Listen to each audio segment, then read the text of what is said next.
I picked the 1400s for the years of the primary action in the 26-year Cerebus storyline, largely to parallel the low point of the papacy in our own world.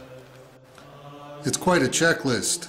The sale of church offices under Pope Innocent VIII, the internal Italian warfare which obsessed Sixtus IV and his expansion of the Inquisition, the attempted usurpation of papal authority by a commission of cardinals upon the death of Pope Martin V, which led ultimately to the deposing of Eugene IV and subsequent resignation of Felix V, the brutality of Alexander VI, and of course the Great Schism with one pope at Rome and another at Avignon, upon which I modeled the Eastern and Western churches in Church and State.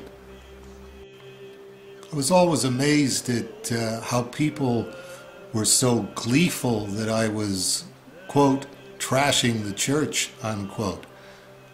I was raised a complete devout atheist. I had absolutely no good reason to trash the church, and I've always seen the Catholic Church as a force for good in the world. To cite just two major improvements, so far as I know, the Catholic Church was the first large societal entity to champion the abolition of slavery, and the first to innovate the idea of diplomacy between European principalities. All this a couple of hundred years before the low point I used as my model in Cerebus. And I only used the low point model to make as credible as possible a barbarian aardvark becoming pontiff.